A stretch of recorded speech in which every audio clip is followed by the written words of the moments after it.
So at the core of Biotechnica, the soul of Biotechnica is our subscribers, our students. And when some subscriber, some student messages me in LinkedIn or emails me that they want to meet me, how can I say no? So today I have Kishore. He has come all the way from Chennai. Yeah. And he is in Savita School of Engineering in the first year, Biotech, Biotech, right? And he has some questions, so he came all the way to ask me these questions. And I'm recording this conversation because I want to send this message to all the youngsters out there that if ever you want to meet me or any industry experts, you can directly approach us and you can come down and meet us. Our doors are always open for all of you. So let's get started. Kishore, whatever questions you might have, you can throw at me. Let's see if I know the answers and I'll try to answer them. Go ahead. We will start from 12th standard basically. Okay, 12th standard. We'll start from 12th standard. We know every natural Indian parent mentality is to ask the students to study something related to engineering or medicine. Mm-hmm. So my story was same to that. I was preparing for NEET. Medical. But something happened in between. So I couldn't crack NEET exam.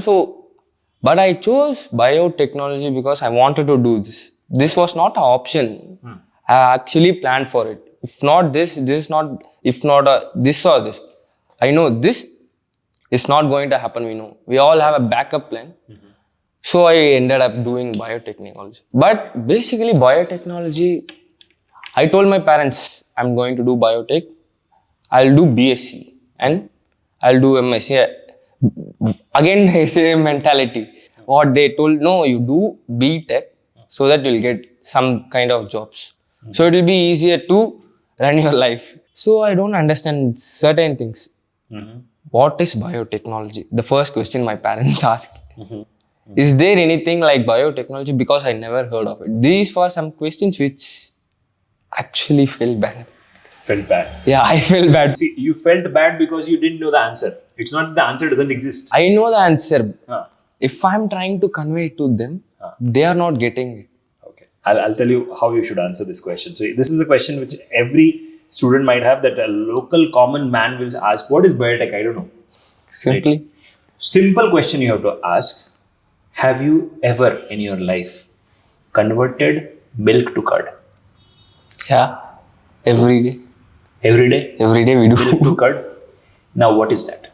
That process is what? We can say this, but they won't get it. No. That process is not medical. It's not medical. Right? It's not engineering. It's not engineering. It is conversion of milk to curd. How does it happen? It's natural, to be frank. Exactly. Some bacteria did it. Yeah. Right. Lab. Exactly. We have lab. That is biotechnology. Which is not covered by medical. See, this is not a medical problem that the milk converted to curd or milk converted to paneer. Correct? But that particular thing, right, is a process of transition from one type of food to the other. And both are edible, but both have different properties. Yeah. To study that, this process of studying such kind of processes is biotechnology. Right? Another example you can take is wine. Wine right? making. Of course, you cannot give this example to parents because they may get angry. But you can give this example to your friends. Right? Mostly. You can say, how does grapes convert to wine? We do have fermentation. Fermentation. What is fermentation? It's a process covered in biotechnology. It's not a medical problem, right? Yeah. It's a process covered in biotechnology. So biotechnology is a combination of all the technologies which we use to convert things from one usable form to another usable form without losing its properties. Right? Now, basically, why people say they don't know? Because they never heard of things like this. Biotechnology is something new to them. They did it, but they didn't know the term for it. They did it without even knowing. Exactly. Right. For example, early man discovered fire, but they didn't know the name. It is called fire. Yeah. Correct? That's what it is. So you can always say that way. What is your next question? We all do these courses, like some degree we do to BSc or BTech or something, but we are going to end up in something totally different. Mm-hmm. That's where industry plays a major role. Correct. We theoretically study something which college teaches us to study. Right. But actual industry wants something different from us, what they need. Right. between these two, we students study. We don't know actually what they are seeking, but what we are studying. Correct. We do study what the syllabus says. Correct. We do practicals according to that. Right. But when it comes to industrial skills, we lack. We have to accept the truth. Yeah, I accept the truth, but I have an answer to that. Now, suppose there is a college. Yeah. And now this college wants to increase their turnover because they have to earn, right? So they introduce a course, okay? And they say the name is biotechnology, okay? And then they ask some educated professors, okay, design the curriculum design approved by the university. So the course is started. Happily, they are earning. Their job is done. Their job ends there. Their job ends there. We start struggling there. Exactly. Now here comes another story. Your college or any college, with due respect to all the colleges are a conspiracy to keep you busy. Yeah. They'll keep you busy in what? Assignments, viva, practicals, which has no industry related connection. Totally. But at the same time, now we have to ask, why is industry not coming forward and helping me? Same problem. Because industry never wants these students to study this, or they don't need this. Because industry has no free time. I'll give you an example. So a wine-making company has to make wine and sell wine. Correct? So they have to ferment the grapes and convert it to wine and sell. Where do they have time to call some fresh people and train them? Why would they do that? Why won't they do that? I'm asking. Why? Because they're already getting trained manpower. Experienced people from other companies. Then if the case is this, then anyone can do anything. Yes. So the degree is, then we don't have a value for our degree. Exactly. The value of your degree is lost the moment you have passed it. It's just a piece of paper. You have to know this fact. Now, when I was also studying, the same thing happened to me. I also knew it, and you should also know it. Your degree is the basic foundation you are putting today. Okay? Your degree is not the entire thing. Like, it will not make you employable. Okay? Now, coming to the IT industry and compare it with the biotech industry. So, in IT industry, the easiest thing is coding. So as long as the person knows how to operate a computer and knows how to code, that person is employable. Correct? But the same is not applicable to biotech industry. Biotechnology is not something easy, or which is not, it's a subdivisions of n number of courses. Exactly. There are, I can count on my fingers thousands of fields and areas come together under biotechnology, not one. Whether it is marine biology, whether it is earth science, anything. It comes under biotech, right? We integrated so much of courses together to make biotechnology. But after passing out, we don't know what to choose. Exactly. Very good question. You want to add something to this question? No, that's what. We chose this course. We have so many options for future. But the same options do turn back or fire back to us. So, let's take it this way. When you have a lot of choice, it leads to a lot of confusions. Same. Right? So now, my question to you, Kishore, is, what's your passion? My passion is to complete BTech successfully. That is now. Passion, in case of passion, I'll say... Which subject is your passion? Cancer therapeutics is my passion. Cancer therapeutics is your passion, correct? So now you have to devise the actionable insight. How would you convert this passion into your profession? I lack this process. I don't have guide or I don't have mentorship. Yes, you need a mentor. So, like a plane is taking off, correct? Now, if your plane is a normal small plane, it needs a smaller runway. But if it is a bigger plane, jumbo jet or a Concorde, it needs a longer runway. And that runway is your education. So the bigger mark you want to make in the world, the longer you'll have to study. The longer you have to swim in the knowledge sea. That's the first point. Now, after you have taken off or during your takeoff process also, you need air traffic control.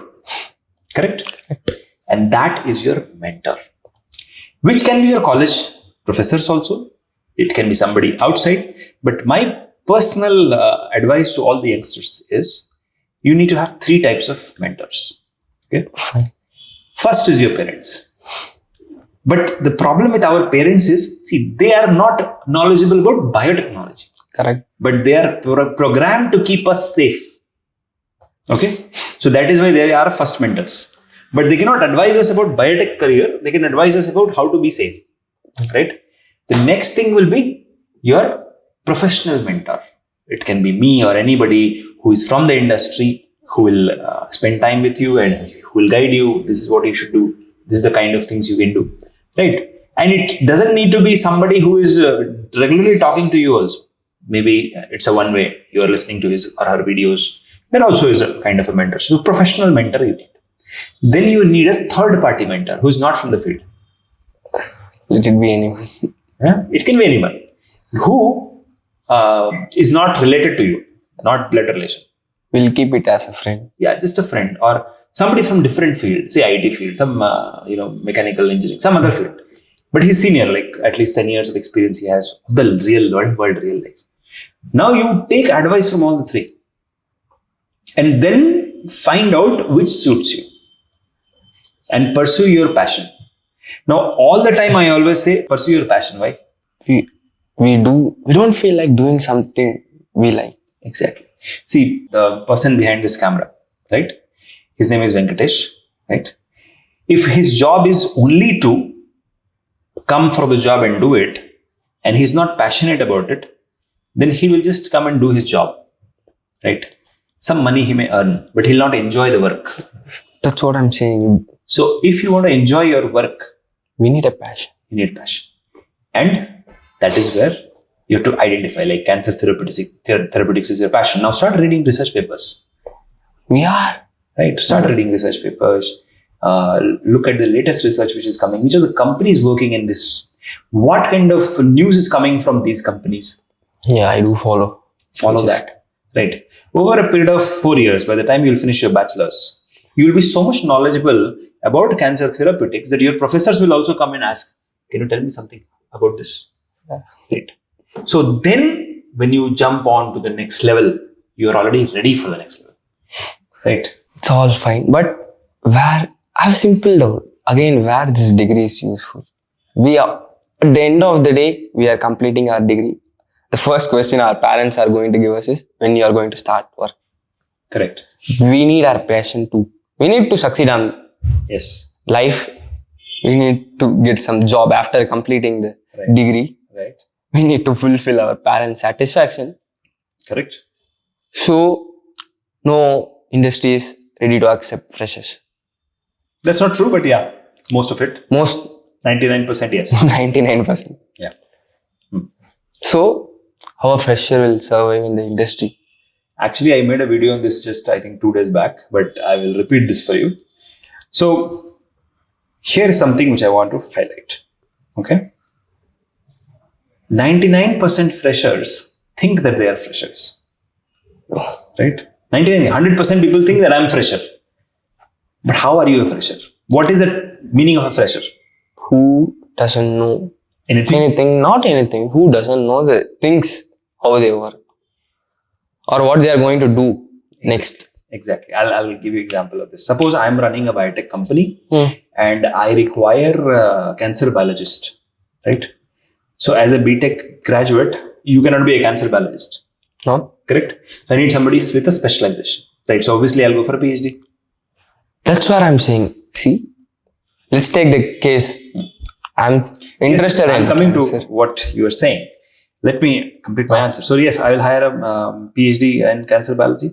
Now the question to be asked is, if no company is ready to take you as a fresher, then how would you gain experience? Correct? It's like which came first, the egg or the chicken? Hen. Correct? So now let us look at this. When you pass out of your BTech, your parents and you yourself, all of you have a very high expectation. But when your college fails to give you placement, that is where all the motivation to study goes. In fact, you would have already known that your seniors or super seniors could not get placement. So now that motivation to study itself goes. Correct? We can't say it goes. We feel bad. Bad about it. That's why it is happening, right? And that's the reason we are sitting together. Yeah. You came all the way from Chennai to meet me. So now let's break this process. Okay. The first thing here, Kishore, you are not a fresher. First thing, you already have some prior experience, but that is not acceptable by the industry. Fine. Okay. The next step, you need to make yourself up to date with the requirements of the industry.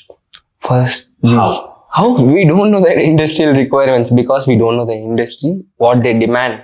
How did you reach me? Through LinkedIn? Yeah. That's how you're here. So start doing that. The first thing you have to do is networking.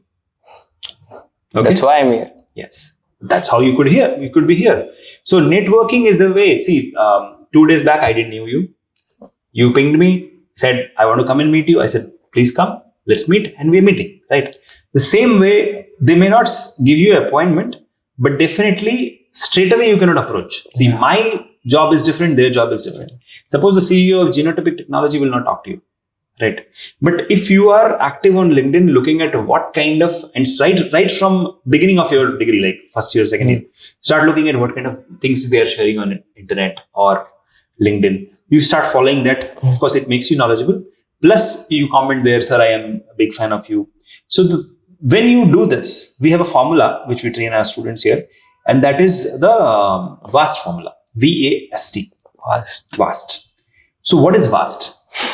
VAST formula is volunteer as a service. Volunteer as a service. Yes. And then train yourself on the job. Then train yourself. So suppose you're following the CEO of Pfizer. We'll keep Pfizer. Pfizer will never talk to you. Okay. But let's take a smaller company. Biocon. Biocon is not a small company.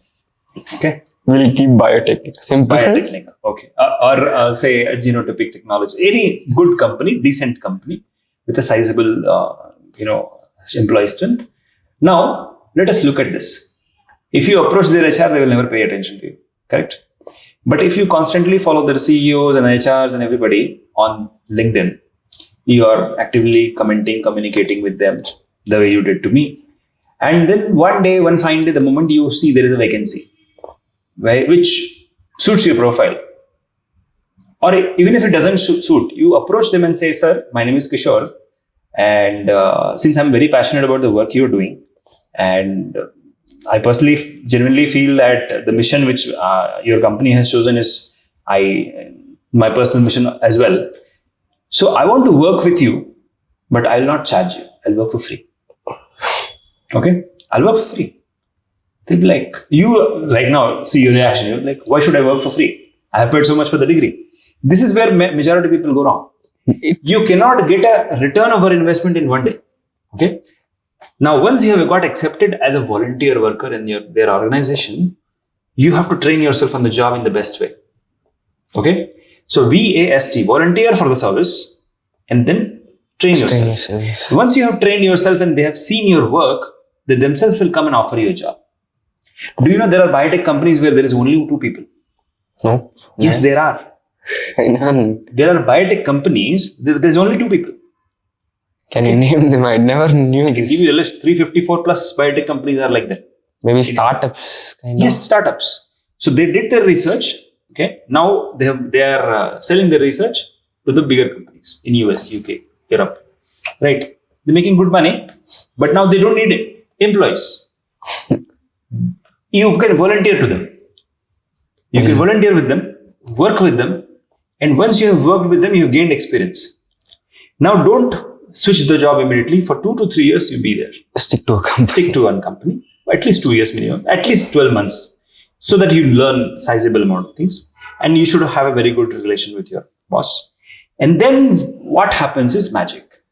The bigger companies always hire from the smaller companies. The big fish eats the small fish. Yeah. Correct? So this is called as attrition, or generally bigger companies don't want to hire untrained people.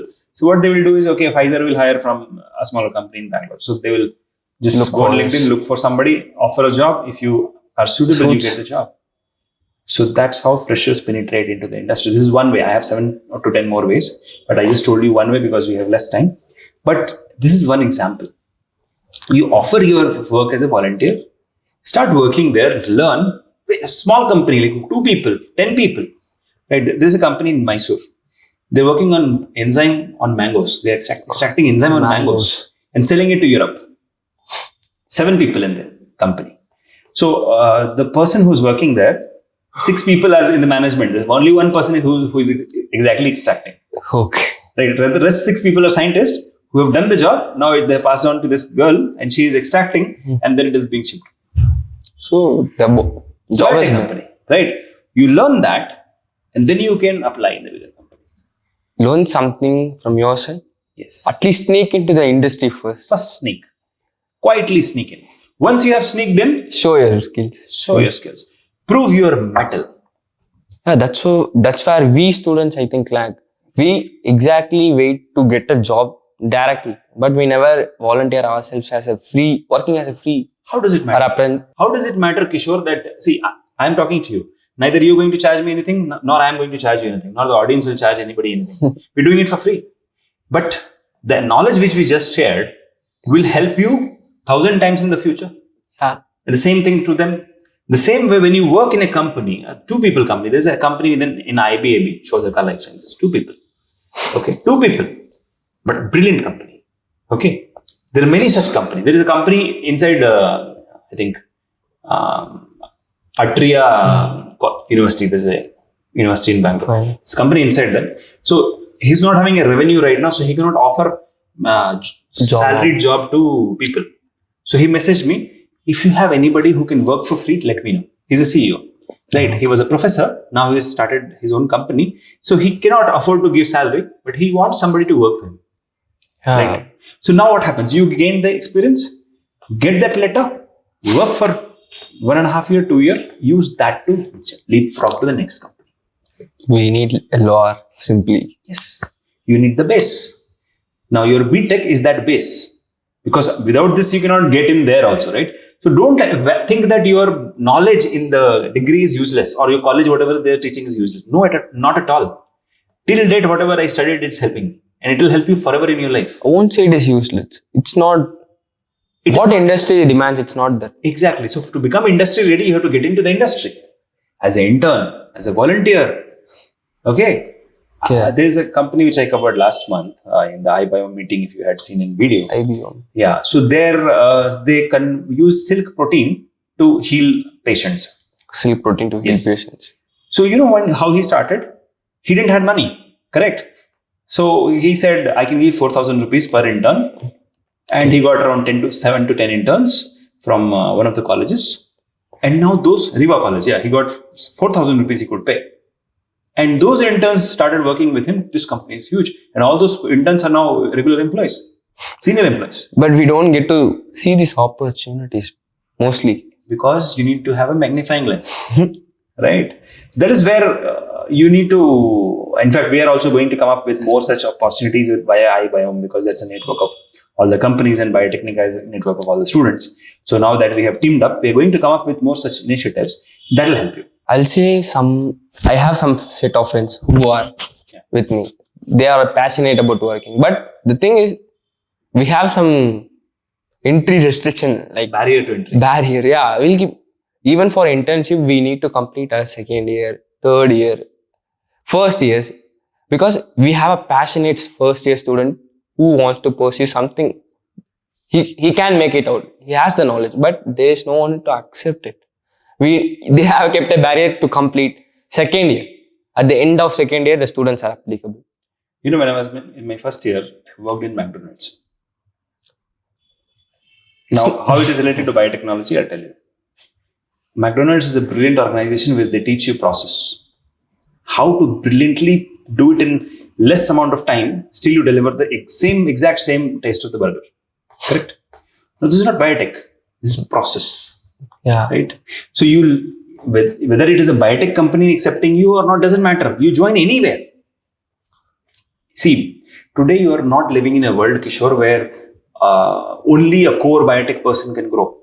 You could be a mathematician, come bioinformatician, come biologist, or statistician. Okay? You could be. So that is the kind of jobs which will be going to be there in the future.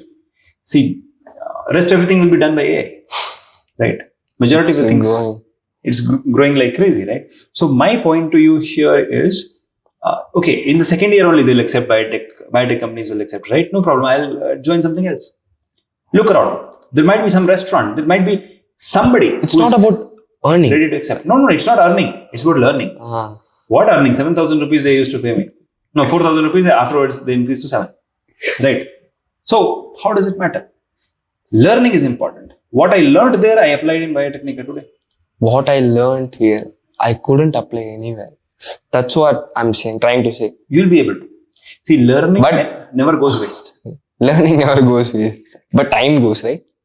We do have. As a student, you have so much time. You are richer than Ambani. In terms of if time was a currency, Ambani is not a billionaire, you are the billionaire. Maybe. You are a time billionaire, he is a rupee billionaire. That's all. Correct. So use your time $1 billion to convert to money. That's all. That's what you're doing all throughout your student life. We do have, but I still have some other doubts. I'll ask. Yeah, go ahead. We have, if we take biotech, what are the 3 most department we can categorize out? See, again, this sub question has got an answer, and that is you need to first identify your passion. Same. How can we identify? Basically, most of the biotech students, they don't know now what you are they're asking doing. Second question, right? So first question which you asked is which are the 3 broad categories I can get in. I'll come to that later. Let me answer the second question, which is how to identify my passion, right? See, if you can only say something as your passion, which can keep you awake at 2 o'clock at night for a continuous 30 days or 60 days. This is the smallest metric I can give you. There are multiple other ways of finding your passion, but this is the easiest way. If something keeps you awake at 2 o'clock, 3 o'clock at night, that you lose your sleep, that no, I have to do this. I am so much in love with this. Okay. And you continuously can do this for the next 30 days or 60 days, probably that's your passion. Probably, not 100%, but probably. Right. Now, what happens here is, suppose cancer therapeutics is your passion, right?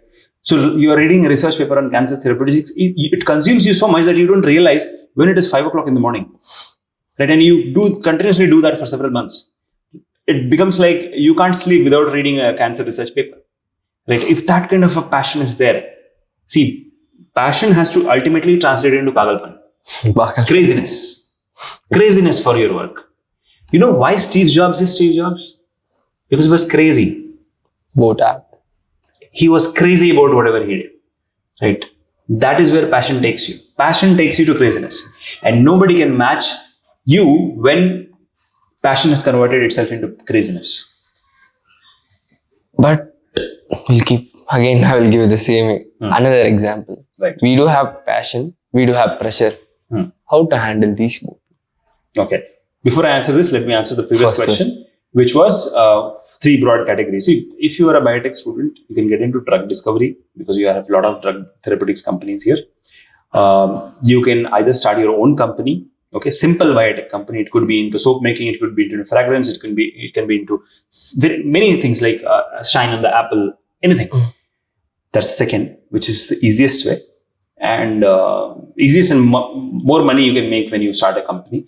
The third can be you can get into further research, and then after your postdoc, you can come back, whatever is your area of research, you can get into that particular company, say CRISPR or NGS or whatever is there. So that these are the 3 things. You can either pursue further education, or you can immediately get into the drug discovery and drug therapeutics companies, or you can start your own company. These are 3 things. Now coming to the question which you asked just now, and can you repeat the question once again? We do have a passion. And there is a pressure. Balancing passion and pressure. This is a very important question for anybody. So pressure to earn money, right? And passion will always delay that money earning part, right? Yeah. So now you have to look for a side gig. Okay? You have to hustle. So that on one hand you are earning also, so that you can shut the mouth of people who are questioning your credibility. And at the same time, you can pursue your passion, which is very much possible. How? Now look at your field. If you're a bioinformatician, you can work part-time. and deliver projects to bigger biotech and biopharma companies. That's one, genomics companies. Or you can have a side gig, like you can get into teaching, right? Okay. You can teach some students online or offline or wherever. Some side gig you will have to take so that you can shut down people while you can start a company or while you can pursue your passion. So, for example, I told you that professor has started a company, correct? There are two companies I know. One is Anna Bio and another one I just forgot. So it started by professors. Even Dr. Reddy is started by a professor. Dr. Reddy. Right? Yeah. So what exactly it is? They could not, suppose, immediately get started with their passion. So they continued pursuing it. On the side, they took a job. But most people don't pursue their passion. They end up with the pressure. Then they become a robot. Right? Yeah. You have a choice. As a youngster, you have a choice. We have a blue pill and we have a red pill. Yes. You have a blue pill and a red pill, like the Matrix movie. You take the red pill, you become a robot. You take the blue pill, you become human. Right? What would you choose? See, the system is designed in such a way that you have two choices. One is you live the same day, same way every day. When you choose the red pill, which is you become the robot, when you don't pursue your passion. That's what how to escape this matrix mostly. By not succumbing to the pressure. But that's not possible most of the cases. It is possible. I did it. You did it? So you are telling. Do share the tips and tricks. Yes. See, the first thing is courage. You have to have the courage to face your parents and say that I'm going to pursue my passion and I'm going to delay gratification, which is earning. Yeah. Okay. Now, let me tell you one simple thing. You can get a job any year of your life. Even if you're 55, 60, 70 years also, you can get a job. Probably. But can you get a PhD at the age of 70? Probably no. They have a limitation. Limitations. Like 28 years after that you have to finish. 35. Right? Or 35, whatever. So, the learning age is now. Yeah. Okay? Basically, you can get into a college and learn. Like, see, I can also get into a college and learn. Like, I always sometimes feel that I should go and learn some computer science skills. So what I do is I learn online. If I go into college, people will laugh at me the way people laughed at Shah Rukh Khan in My Hona. Correct? Right? Uncle has come to take class. Same thing will happen. So the age of learning is right now. So you have to delay the gratification. The more you delay the gratification, the better will be the results. Like I said, a jumbo jet takes longer runway to take off. So you have to decide you want to be a jumbo jet or want to be a most of the people don't get into the plane first. The first case. Your career is a plane. Your career is a plane. See, I know MSc Agriculture. She was a very bright student. And I'm telling you a story of 15 years ago. No, 20 years ago. So, she was MSc Agriculture. She got a fellowship from central government to pursue PhD. But the pressure on her life was such that she took up a bank PO job. Oh. Okay. So today she's a bank PO. Anybody knows her? No. Except me, nobody, because I know her story.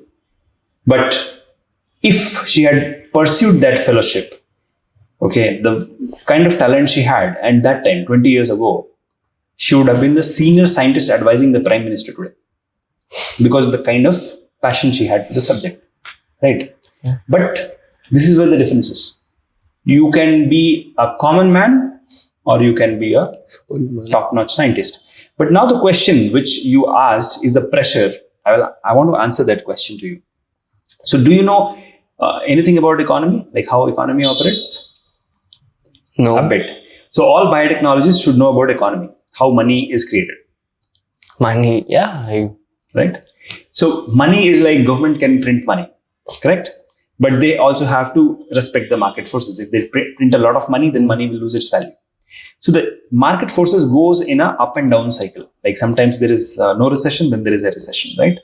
And what happens is whenever there is a recession, people think that the cost of things are getting higher or I'm not able to afford. For example, you're in a government job, which is fixed salary, 25,000 rupees you are earning. But now your salary is not based on your performance. It's a system. It's a system. The system will wait for the next pay commission to decide at your level how much salary you should get. So no matter how good job you do, you are going to wait for the pay scale commission.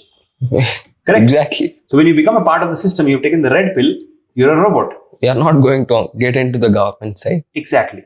But at the same time, the cost of milk, It will rise. it will rise. The cost of everything will increase. Supply and demand. Exactly. So if you look at it, the price of 1 liter milk in India is around 63 rupees right now in Bangalore. In US, it is right now 170 rupees. If you convert dollar to rupees. So that's called price parity, right? So basically what's happening is, even if you earn more in US compared to India, you're still spending everything. Yeah. The same way in India, even if you earn, like a scientist, he is getting suppose 90,000 rupees salary. He's going to spend this. He's spending everything. Nothing stays with him. Correct? So no matter whether you pursue your passion or you don't pursue your passion, money will never stay with you, it will get spent. The system is designed in such a way that somebody will show you some colorful ads and you will lose the money. And if you try to save the money, money loses its value because some things will get costlier. Okay. For example, my father, he saved 10 lakh rupees for my sister's marriage. But by the time he got ready to get her married, the prices were so much that now 20 lakhs was required. And he had 10 lakhs. Right? So what happens? Even if you save, that money will lose its value over time. And even if you fix, the fixed deposit rates are 7% to 10%, while the inflation rate is 20%, 25%. Correct? So you can never say that, okay, even if I succumb to the pressure and start earning, 20 years later, I will... you are going to regret your decision at the end. You will not be rich. But if you pursue your passion, your chances of becoming rich is higher. Rich is higher, then we'll be happy. First, okay. Happy. Happiness billionaire. That's what I always say to myself. I'm not a billionaire, I'm a happiness billionaire. Because I pursue what my passion is. He's pursuing what his passion is. And that's what I'm telling you. If you pursue your passion, at least you'll be happy. Money will be a byproduct of your work. However, you are going to earn. At any age. See, if you really want to earn, sell alcohol. Vijay Mallya, sell alcohol. Correct. Why not? As a biotechnologist, why can't we do? You can do that. Yeah. But if you don't enjoy selling alcohol, then even that you'll not be able to do it better. Correct. So my point to you is, whatever you enjoy, create that as your profession. Right? Okay. But you have to make sure that it makes you employable. Sometimes your passion, like my passion is golf playing. Yeah. But if it does not translate into a profession, then it's of no use. Fine. Correct. So you need to clearly identify the overlap in between your passion and employability. Instead of passion and pressure, you should look for the overlap between passion and employability. Great. Got idea. Got it? Got idea. Now, whatever I said, you watch this video and think about it. Right? And you're most welcome to come back again and talk to me, because now we are running out of time. We've already overshot by 10 minutes. Right? So if do you have any further questions? Quickly, 5 more minutes we can have. I do have. Why don't, as a request, I'll keep it. It's not a demand. Why don't industries give scholarships for the better ones? It will be a best way to select students who are actually doing better, right? You have to think about industry from the industry's brain, right? So, an entrepreneur who is running a company, he is looking for profit. Training fresh people by giving scholarship is not going to give them profit. But it's going to give you something at the back. In the same money, if they invest in their buying some new machines, they can earn profit. That's what the mentality is. If they upgrade their machines, they can increase their profitability. If they reduce the manpower, because each time new people join, they have to pay salary, right? So instead, if I can automate it using AI, correct? So they're not interested in hiring humans. Do you know that? The industry in the future will never be interested in hiring humans. If the same thinking is being, like the past people have think the same way, we won't be sitting here today. But our industry is like, we have to grow, keep on growing. We have to leave something for the next generation. This is the industry where we have to do that. But it's not AI related completely. I won't accept that. It is going to be AI. So automation is going to take over humans. That's something you have to accept it. Now, let me give you an example of what you just said. Like, if they invest in the future generation, see, that is a thought of a person who is a philosopher or who is a teacher or who is somebody who wants to give back to the society. Entrepreneurs are profit driven. Business people are profit driven. I will have another question. Everyone have done PhD in our course. Most of them do PhD. Yes. But I have a request and I have a doubt. We do PhD for getting the PhD degree. That's all. Most of them do PhDs. Right. But what is the reason? In my point of view, doing a PhD should help someone or something. Right. Mostly we do PhD to get PhD and a name to put back. That's all. See, again, the reason most PhDs are unemployable, that's the thing, is because they did PhD because everyone said you do PhD. Okay? That's not actually acceptable according to me. I won't give it. You don't need to do it just because everybody else is telling it. Yeah. There are multiple other career avenues in biotech where you don't need a PhD. Okay. So you don't do it if you don't like it. I'm not liking it. I'm saying if I'm doing my PhD, it should be helpful for someone at their point of view. So you have to see, again, if you look at one of my videos, I have said this, that if you're going to do a PhD, make sure it is an industry oriented topic.